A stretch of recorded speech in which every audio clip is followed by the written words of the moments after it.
Hello, everyone. This is the first time I've done this for a while, so please bear with me.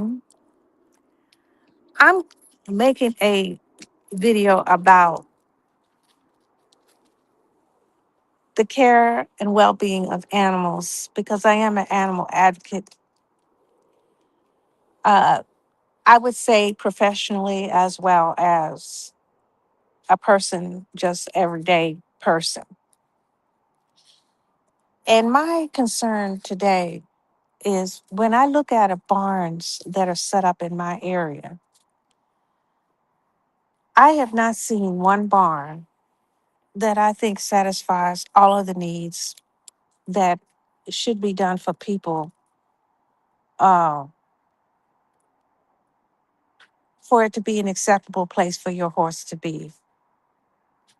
Now, if there's someone who knows a barn that is really good and keeps up everything the way it's supposed to and treats its clients like they matter, I would like to know who those people are because I have not seen one that is really up to par.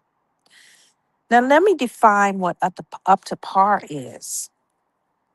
Up to par means your stable has working doors, they don't have nails sticking out, their floors or grounds are stable so they're not holes in the concrete where the horses are stepping so they could trip. Because I trip over that stuff, so I'm sure a horse with four legs would trip over stuff like that. They have their waste in a proper place where it can be recycled or redistributed correctly, where there's no flies that can be attracted to it and enter the barn. The grounds are being kept up, the pastures are being rotated, and the horses are able to go out for lots of turnout, and they're fed on a consistent diet. And maybe there are certain horses with certain diets that need to be specialized as well, and they should be able to cater to all of that without extra costs to the client. Uh, just the food that's provided. They should have be able to order everything and have it delivered to them, such as the hay, the grain, any supplements for horses or medications that should be in storage in a refrigerator uh, to make sure that the horses are always maintained as quickly as possible. They should have a farrier on site on a regular basis. They should have a vet readily available to come quickly if a horse needs a vet. All of this should be able to be coordinated within the barn without having to have the clients do that individually because that can cause a lot of chaos and confusion. Say, for instance, I need a vet to come see my horse. Another client needs a vet to come see their horse. We could probably use the same vet because vets usually charge a barn fee. If the vet can see more than 10 animals at one time, they don't have to charge a barn fee. That's extra. That's not what you pay them to see your animal. That's a barn, fee for them coming out in the first place. Uh, Medication costs extra for individuals. Instead of mass producing medication, they could have like a program where you can get reduction in your medication costs, especially if it's common medication, such as Provox. A lot of horses are on Banamine. A lot of horses are on all different things for pain, maybe sprays for wounds, things like that. That can be reduced if there is a community effort to keep those costs under wrap. Because for an individual with just one horse or maybe just two horses, that's double of what a person who has 10 horses. So why can't the whole barn be give the benefits to people who are paying probably exorbitant prices for them to stay there anyway for those advantages? Um, they should have people on a regular basis cleaning out the stalls.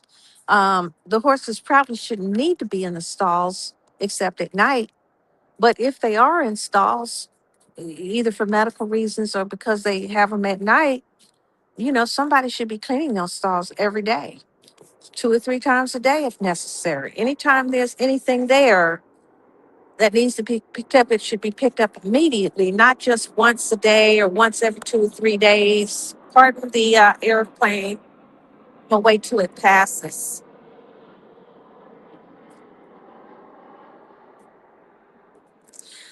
Those poops should be picked up each time they're made in the stall. And horses generally, they poop just like we do, like once or twice a day. They're not pooping all the time. Now, there are animals that do nothing but poop all the time, like chickens, stuff like they're just pooping all day because their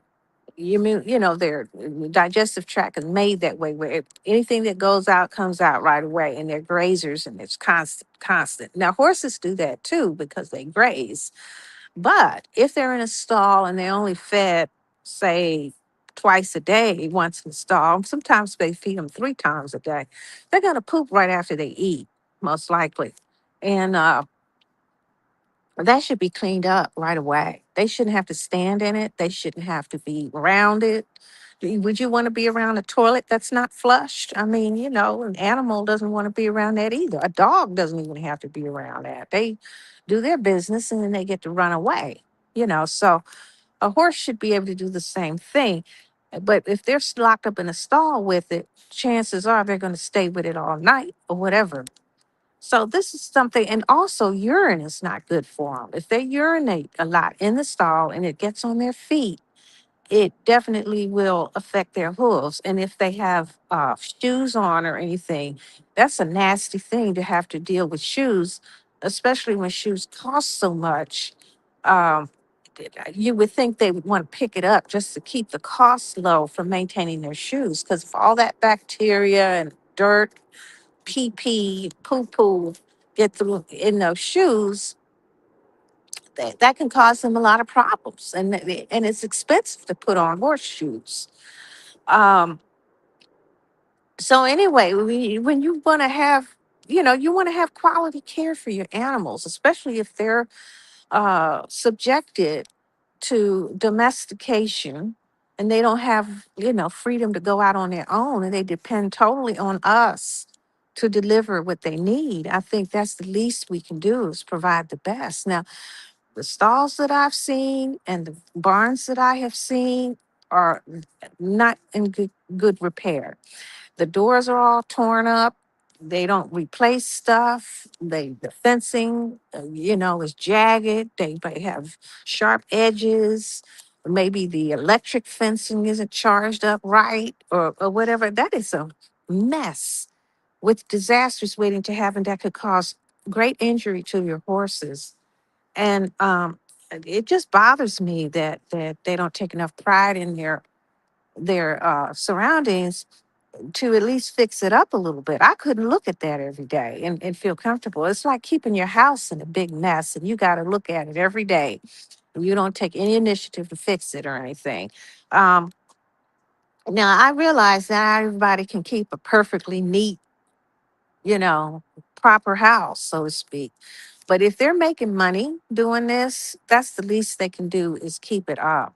Don't let it, have flies and parasites, things around there that could, have harm. Because, little nuisance things like ants, flies, roaches, rats, any little, vermin that run around there. I know they all have to eat too, but that should be maintained as well for the health of the animals as well as the humans that have to come in and out of there.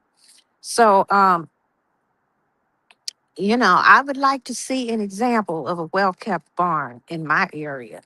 I would love to see that because I haven't found one yet. Now, somebody told me that there was a barn that was being well kept a couple of places, but I didn't wasn't that impressed with that barn. I didn't like the way it was set up. But that just could be me. I went out there to visit. It just seemed a little cold and not real. Uh, warm and fun and all that kind of thing. And I think what made me feel a little hesitant with it was the distance that I would have to travel to go out there. Because I considered leaving a horse out there at one point, but I changed my mind. Uh, but at the same point, yeah, you have people that want to keep up these places and they want to make their money. And there have been families that kept it up. And I really care about the families and anything that happens with them. Uh, and so I don't really feel that critical and judgmental of everything because, people have families and they may have issues in families that affects their job. But and they still run the barn just fine as far as I'm concerned, irregardless. It's always been fine. But, when you look at these little nuances, the aesthetics of going over there and knowing everything's broken down, things are, you know, they have rusting doors, nails sticking in and out of stuff where a horse could knock their eye out, or you know, it's just little things like that tend to turn me off. But I just wanted to make this call just to go over that, because it brings back the memories of where I was in barns that just were not pleasant to be in, and it makes me not interested in keeping a horse again. I mean, until I can find an acceptable environment for me to have the animals that I want to have them in, then I think I will never own another horse until that can be accomplished. And that's my take on it. So I've just wanted to leave that there, and I'm going to put this up on the YouTube, and hopefully that'll work out just fine. And thank you for listening, and have a wonderful weekend.